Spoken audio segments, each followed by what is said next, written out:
Hey, what's up guys? So in this video we will see how to turn on and off touch sound on the Vivo Y200. Now to do that, just open the settings app on your smartphone. Now just scroll down and tap on sounds and vibration. And on this page, just scroll down.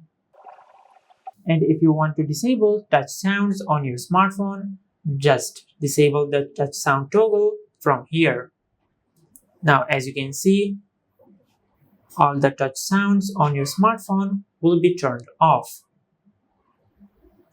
Now if you want to turn the touch sound on, just enable the toggle for the touch sound on your smartphone.